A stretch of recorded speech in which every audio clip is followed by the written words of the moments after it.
रामायण तो आप सभी ने देखी और सुनी होगी, लेकिन एक खास सवाल जो आज भी सबके जहन में उठता है वो है कि रामायण में रावण के वध के बाद उसकी बहन सुपर्णखा आखिर कहाँ गई। इस खास रहस्य से पर्दा आज इस खास वीडियो में हम उठाएंगे। नमस्कार, आप देख रहे हैं द भक्ति। अगर अभी तक हमारे चैनल को सब्सक्राइब नहीं किया तो सब्सक्राइब अवश्य कर दीजिए, साथ ही साथ बेल आइकन जरूर दबाएं ताकि ऐसी ही खास दिलचस्प कहानियां आपको जानने को और सुनने को मिलती रहे। दोस्तों, जैसे कि आप सब जानते हैं, रामायण में सभी राक्षसों का वध हुआ था और विभीषण को साथ ही उनके साथियों को लंका सौंप दी गई थी, लेकिन सुपर्णखा का वध नहीं हुआ था।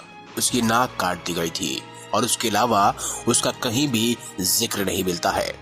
वो इंसिडेंट तो आप सभी को पता ही होगा, जब सुपर्णखा राम की तरफ आकर्षित होकर उसके पास आती है और उससे कहती है कि वह उससे प्रेम करने लगी है, लेकिन राम मना कर देता है क्योंकि उसने पहले से ही सीता से विवाह कर रखा होता है।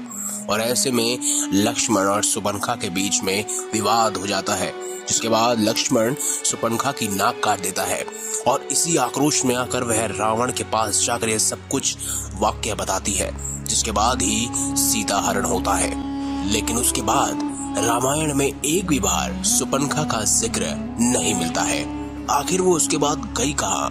दोस्तों, कहते हैं उसकी नाक जब काटती गई थी उसके बाद से ही वह अपना चेहरा छुपाने लगी थी। उसके सारे भाई मारे जा रहे थे, यानी श्री राम के साथ युद्ध में परास्त हो रहे थे, तब वह एक आश्रम में छुप कर रह रही थी।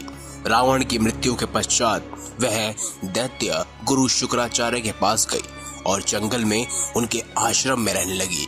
राक्षसों का वंश समाप्त न हो, इसीलिए शुक्राचार्य ने शिव जी की आराधना की, जिन्हें अपना स्वरूप शिवलिंग शुक्राचार्य को देकर कहा कि जिस दिन कोई वैष्णव इस पर गंगा जल चढ़ा देगा उस राक्षसों का सर्वनाश हो जाएगा।